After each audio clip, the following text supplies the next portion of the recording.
Good afternoon, ladies and gentlemen. I'd like to welcome you to the June quarterly meeting of the Residents' Council. At this time, I would like to have Tony Aguirre come up and do the Pledge of Allegiance. If you all would stand.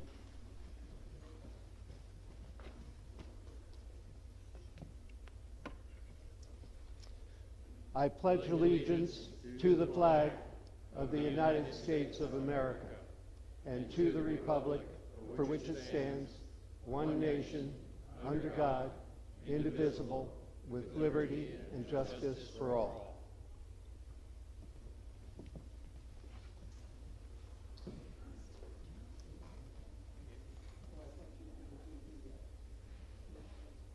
We're going to get organized.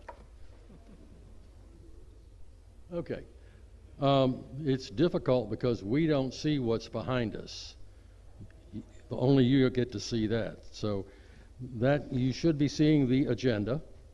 And we're going to start with the introduction of new residents. And again, we'll let Tony do that.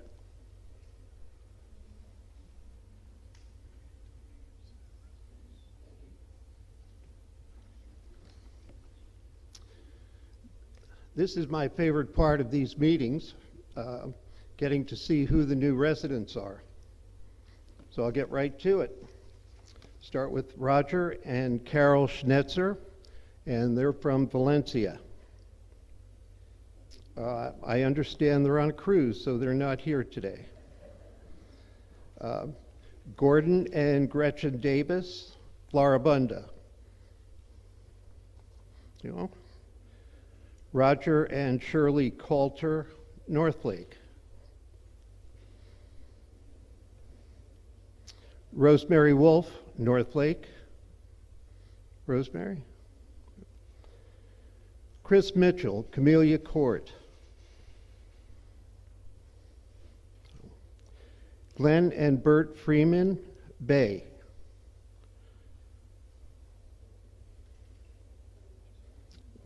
If you're here, you should stand up and be recognized. Not here.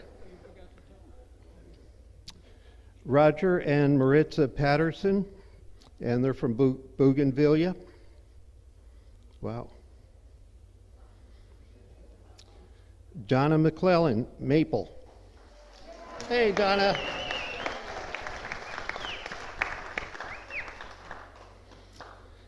From Floribunda, Daniel Mahonic.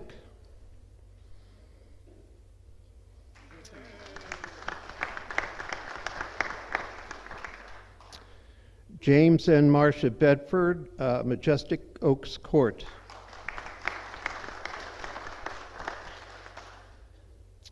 Bill Hersig, Bougainvillea. Richard and Jean Edmonds, Sweet Gum. Linda Harper, Eucalyptus. Lee Nagy, Audubon.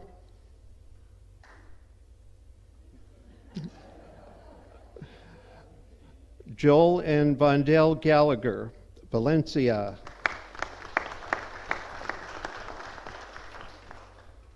Ingrid Black, Citrus.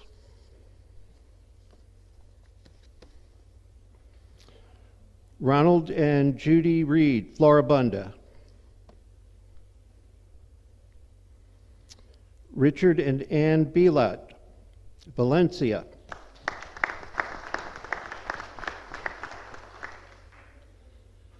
John and Deanna Trimarchi, Northlake. John and Betty O'Connor, Floribunda. Henry and Prudy Parcell, Westlake.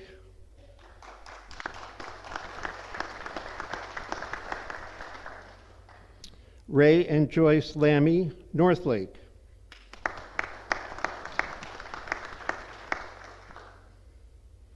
Pamela Swanson, Azalea.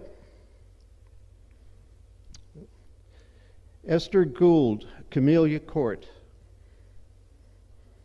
And finally, Carlton and Elmet Haswell, Northlake. Thank you. Welcome to John Knox Village. It's good to see you. From here, okay, we'll go straight to the committee reports, and Sue is up with the Activities Committee.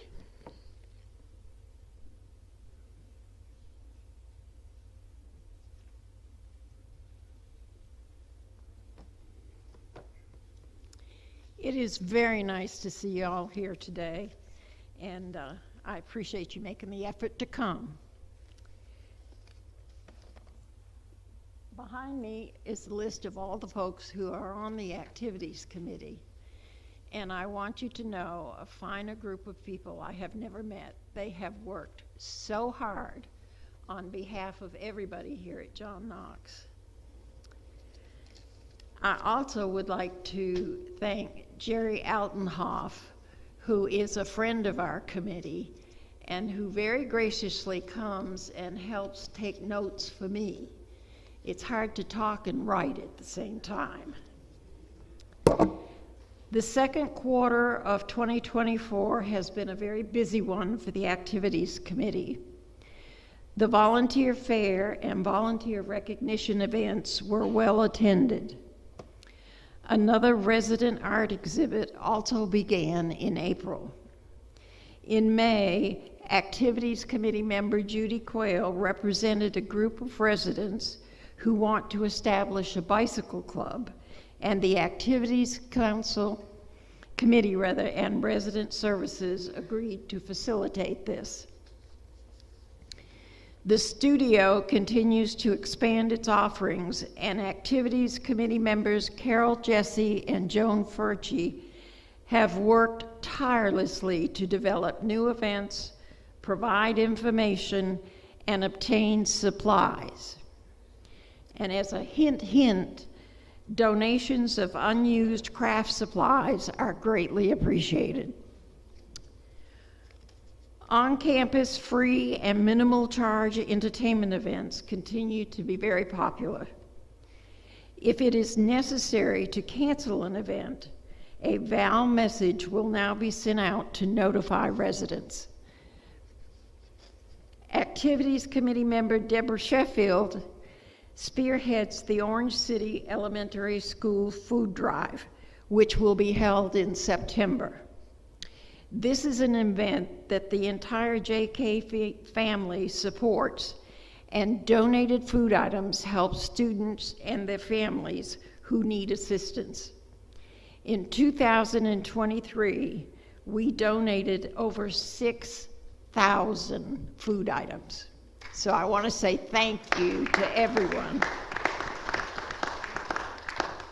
I hope those of you who are new to our JKV family will join with us to support this very important event. And Deborah will be getting out more specific information as it comes closer to the event. Thanks very much for your time today. I'd like to introduce Rick Larkin, who is chair of the Communications Committee.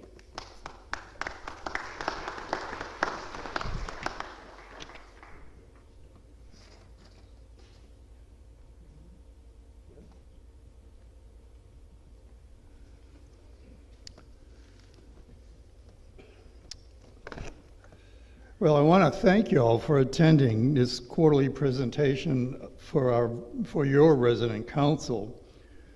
And I want to promise you, I'm not going to do any dancing today.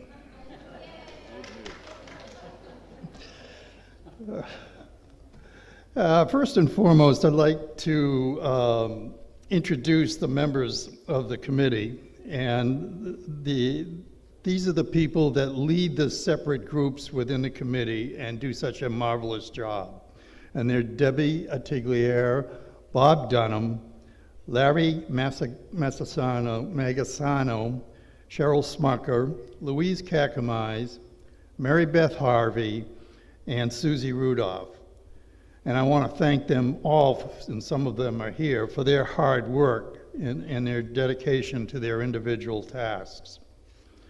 So But probably the first thing that most of you are wondering about is the portal. And when is it going to be working again? Well, as most of you know, the contract has been signed, and our new vendor, Cubigo, has begun building our cubes in the new portal.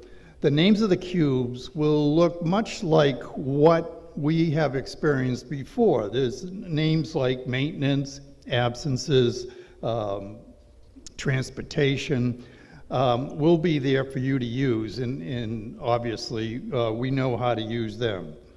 Staff has been gathering documents and/or information which is being entered into the cubes, and there is a target date, and I stress target date of August 5th to begin training and orientation of the portal team to the program, and then going live the following week. And let's all keep our fingers crossed we can get there, because if you're like me, you missed the portal.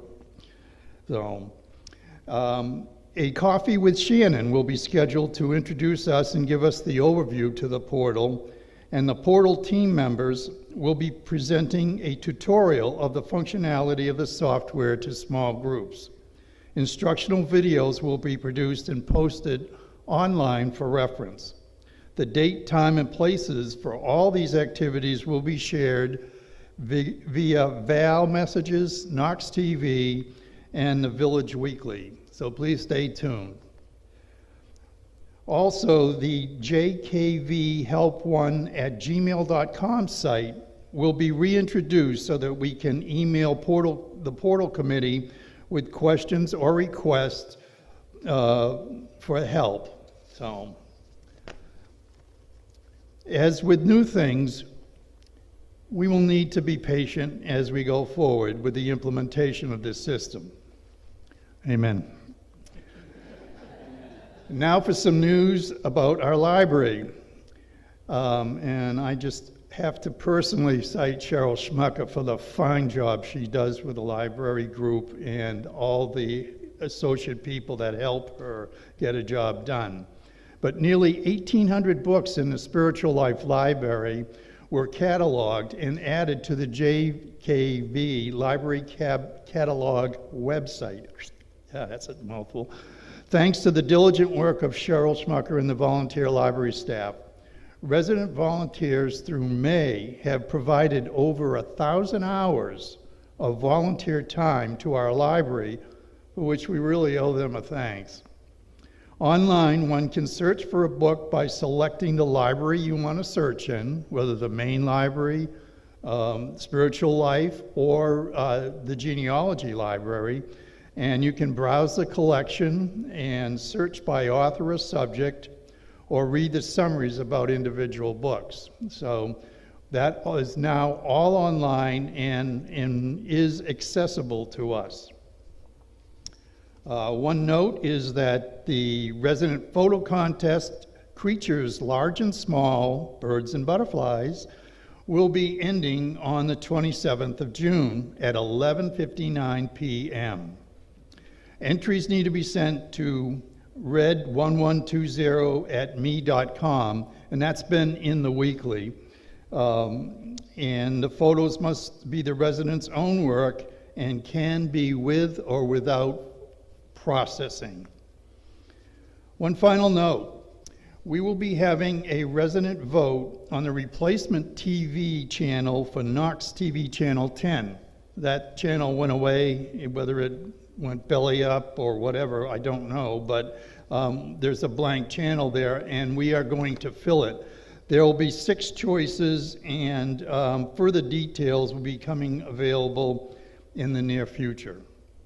So, and that concludes my report. Next up is Joe Rudolph for the Employee Appreciation Committee. Joe? Thank you, Rick. Hi, everybody. You know, there's a lot of stuff I got to get organized. There's a lot of stuff that you got to do to get ready for this meeting. Not only put your report together, but I had to remember how to tie my tie. I haven't done it in like 6 years. Had to keep the collar down. Had to make sure my zipper was up.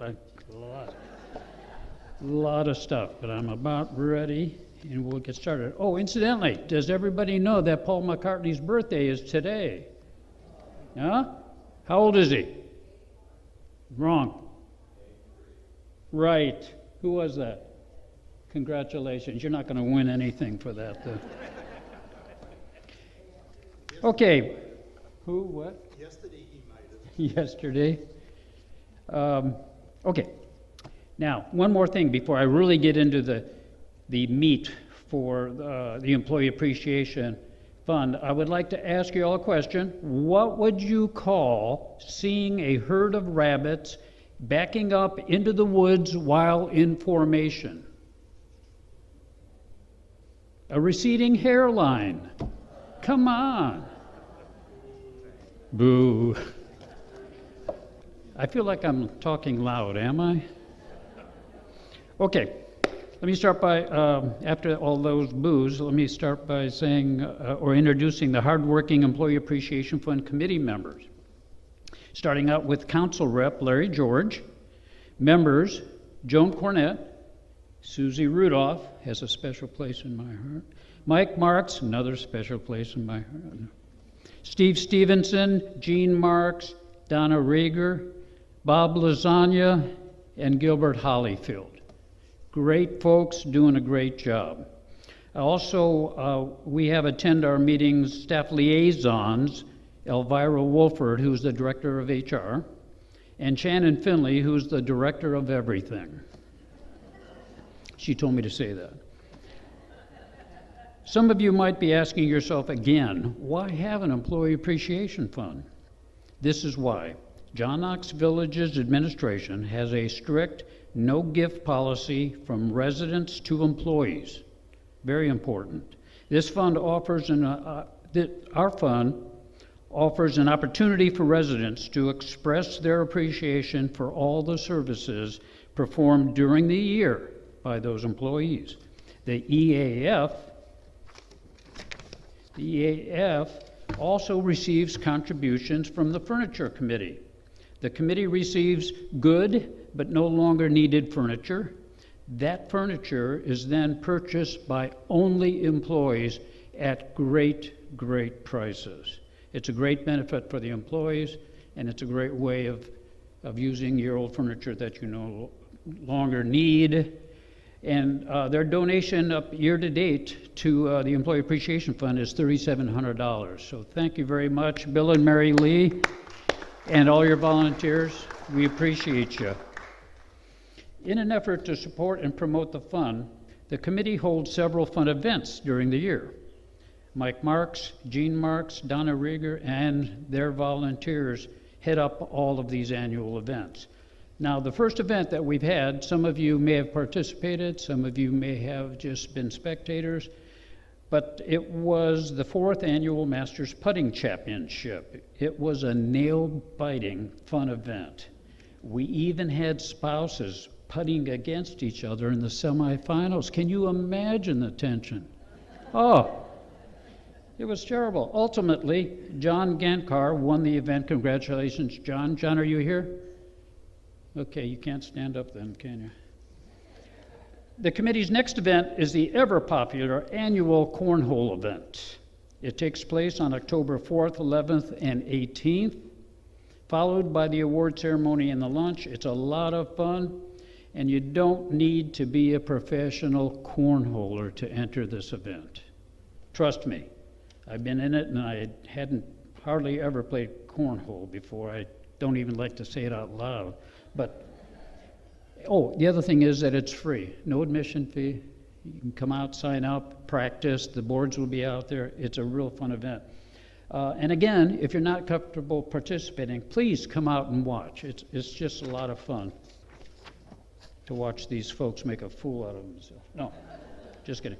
The fund goal, and this is the important stuff, the fund goal for 2024 is $400,000. Last year, this committee was able to raise over $438,000. Very impressive. And I wanted to remind everybody, because if you look at the reports and the balances, you know, up until September, October, they're relatively low to the end result, because most everybody waits until almost the holidays to make their contribution. You don't have to wait. You can make your contribution in small pieces every month or every quarter, or any way you want to do it. That's fine. But the current balance right now in the account is about 30% ahead of what we were at this time last year. So that's a great sign as well. Please give what you can. The EAF committee and the employees thank you for your generosity. Remember, at John Knox Village, our employees are our greatest asset. There's just no doubt about it. And I'm also going to be around right after the meeting. If anybody has any questions, maybe new residents have any questions about the Employee Appreciation Fund, I'll be here to ask questions or answer questions for you. And now I'd like to introduce the Facilities Committee Chair, Mr. Jerry Yaris. Thank you.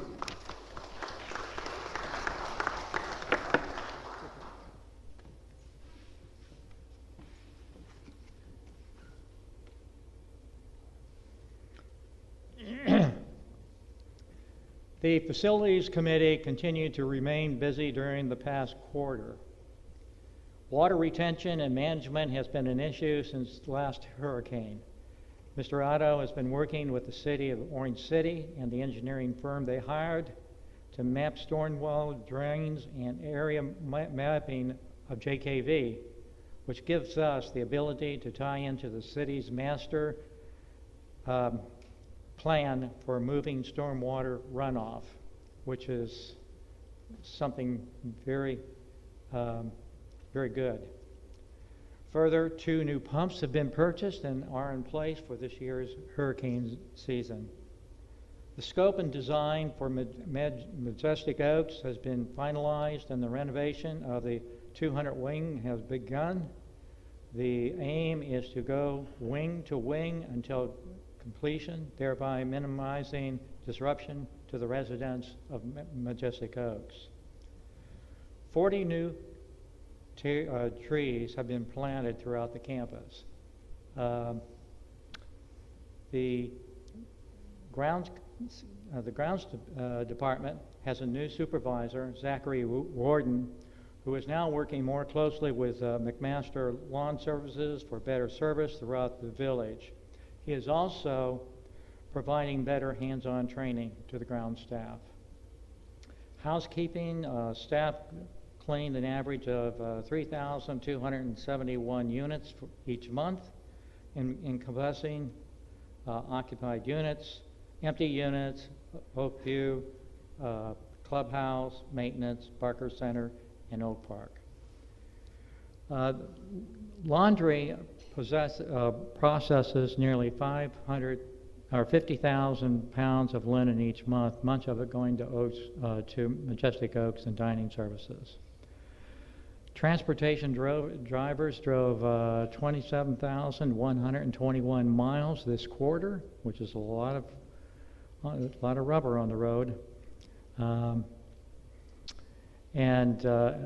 Within an average of 2,520 van trips both in and out of the village. Since April, security responded 126 times for various reasons, including medical, falls, and smoke alarms, with an average response of 2.8, which is fantastic. Before I close, I wish to thank Resident Gene Crowley, who brought it to our attention the need for signage in the apartment stairwells. Also, a big thanks to Director of Facilities Mark Otto and Campus Director Stan DaCosta for their assistance. And of course, the members of the facilities, Doug, who's over there. Doug, are you awake? Oh, hello. Yeah, Doug, Greg Pakula, Bob Mayberry, Floyd Prescott, Lonnie Ricks, and Steve Stevenson. Really great to have. And I thank you for listening. Our next speaker is Dick Quickling,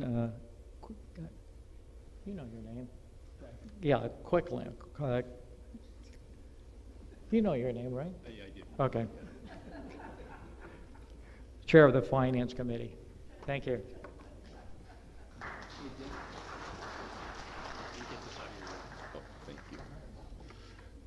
Thank you, Jerry. First, I'd like to thank my committee, Jerry Yaris, who is our council representative, Clyde Stickney, Karen Lane, Doris Taylor, Linda Salm, Marcia Berg, Bill Mahar, Linda Christofic, and Cynthia Pohl, who is our chief financial officer, and Nicole Schmitter, who is our controller. During our last meeting, the Finance Committee reviewed the first quarter of the Insurance Regulation, or OIR, report presented by the John Knox CFO, Cynthia Pohl. You will have the pleasure of hearing Cynthia in the next meeting, and she will go over the annual report of the OIR. The one that we did, which was the first quarter of this year, looks at three basic gauges, and I'll only highlight these. The first one is cash on hand. The statutory requirement is 100 days of cash on hand, and we reported 711 days. This means that we have 711 days of reserves to pay expenses if there is no income. That's fairly impressive. Occupancy is the second one. The statutory requirement is 80%. We reported 78.2%. Now, what this is a rolling average from the last year at the time of reporting onward, and you can tell by all the new residents that Tony introduced, we have a major change, and we're hoping that in the next quarter we're over our 80%. The last of the three gauges is debt service, and we are very fortunate that in John Knox we have no debt. Our future service obligation report was completed in March, and we were $22 million to the good. $1 to the good is sufficient to avoid an entry into our annual audit. The FSO, or Future Service Obligation Report, is administered by Continuing Care Actuaries and is done every 3 years. In the meantime, in the other years, our auditors do a similar report, but not quite so comprehensive. The report looks at our financial needs for the next 30 years. This is necessary to calculate residents' financial requirements for future healthcare costs and other expenses and determine whether the organization has adequate reserves to cover these costs. Although predicting the future for even 2 years is a challenge, the good news is that we are well funded for the future. All this adds up to a very positive financial position for today and the foreseeable future. As residents, we should be pleased and thankful for the conservative and prudent nature of our John Knox management team. One last note. The John Knox completes 3 major reports annually: the OIR report that I just mentioned, our annual audit, and the 990 report that goes to the federal government because we're a foundation. All 3 of these reports are available in the library that's in the back of this building, and they're in folders, and you can ask the librarian if you can't find them. Thank you for your attention. Our next presenter is my esteemed colleague, Bill Sharp, and he's going to talk about our favorite topic, food.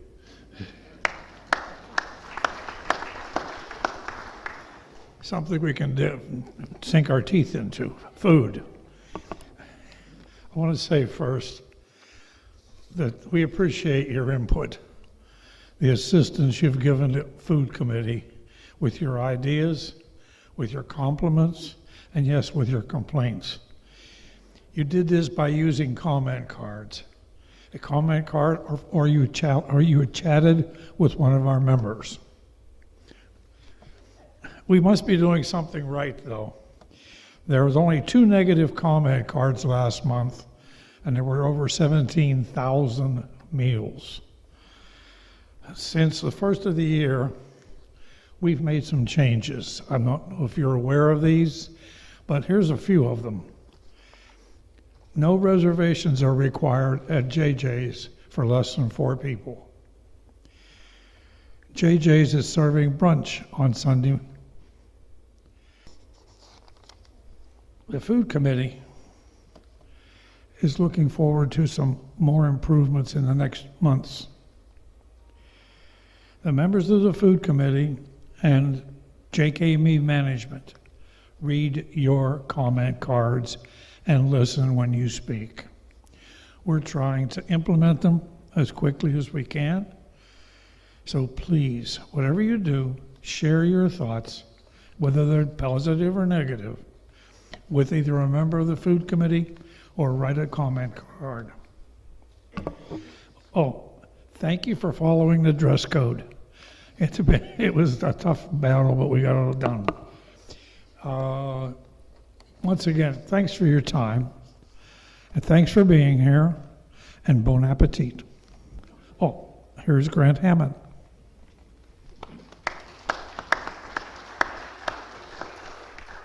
Thank you. My name is Grant Hammond. I'm chairman of the Healthcare Committee. The members of the Healthcare Committee all work for you and have undertaken a series of projects this year. Mary Brown, Mary Ellen Humphreys, Gary Barron, Mickey Ann Talek, and our 2 staff liaisons, very important, Nicole Vega and Amanda Logan. All the support groups that were recently formed have met, and kudos go to Amanda Logan for organizing them. We have support groups for those in assisted living. The apartments, the villas, the cottages, anybody who's in JKV, and the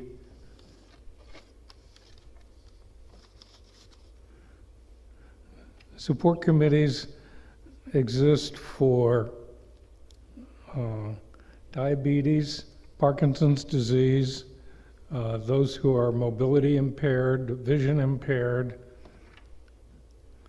and they meet at least once a month, most of them in the porch in the back of the bay dining room, one in the card room over here. So far this year, we've spent most of our time working on a John Knox Village healthcare handbook to be distributed before the end of this year to all of you in the community. The purpose of that has been to answer what questions you may have in advance about the use of any John Knox service or facility that you might have need of before you have to make use of it, whether that's the various opportunities for enrichment of various kinds, physical, spiritual, and otherwise, or about what services are offered at assisted living, fitness centers, home health, Majestic Oaks, and Oak Park Clinic. We're in process combining that. It will be reviewed by the committee a couple of times before being sent for final review and publication. And I'd like to extend thanks to the committee for working on that. It's a large task and something we'll be glad to be complete, but hope it's a service of use to the whole community. If there's anybody who has any questions or would like to make any comments, please see me or a member of the committee after we're through here. Thank you. Our next speaker is Larry George, who's in charge of the nominations committee. Larry?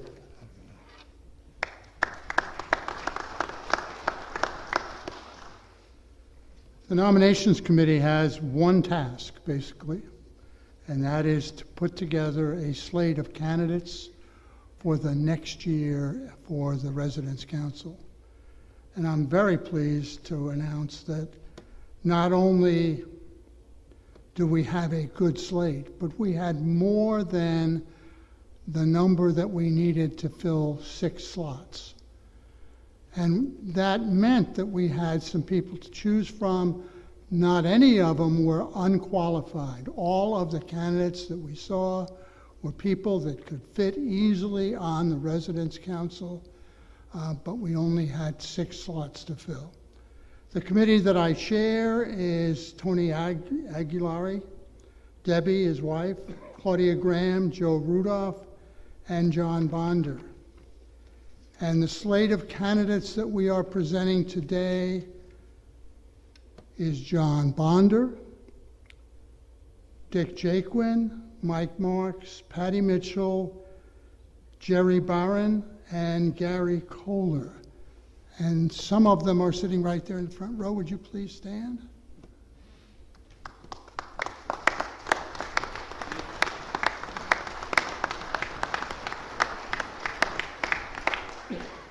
I don't have much more to report, and I don't tell jokes like Joe does, so I guess I'm ready to go.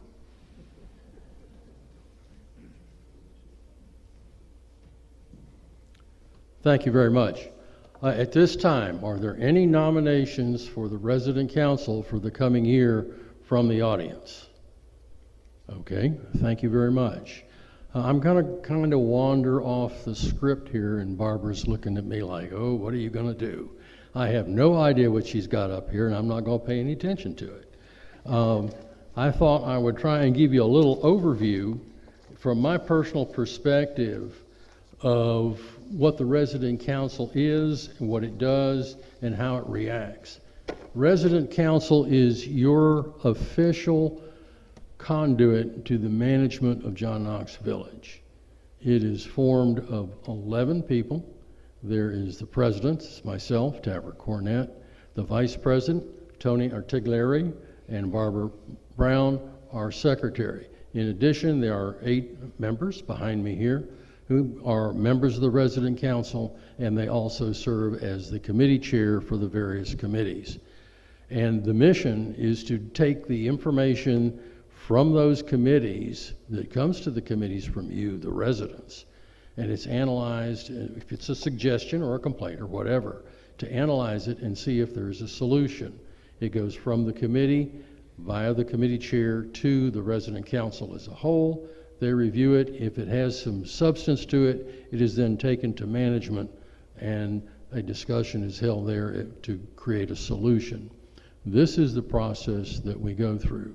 The Resident Council meets with Joe Trainer and the senior management every month, and we discuss the good and the bad, and it's mostly good. And what it is new ideas for new things to happen at John Knox Village. And that's why we're here, that's why you're here, and we're here hopefully to make it better for everybody in the coming years. Thank you very much. We're adjourned.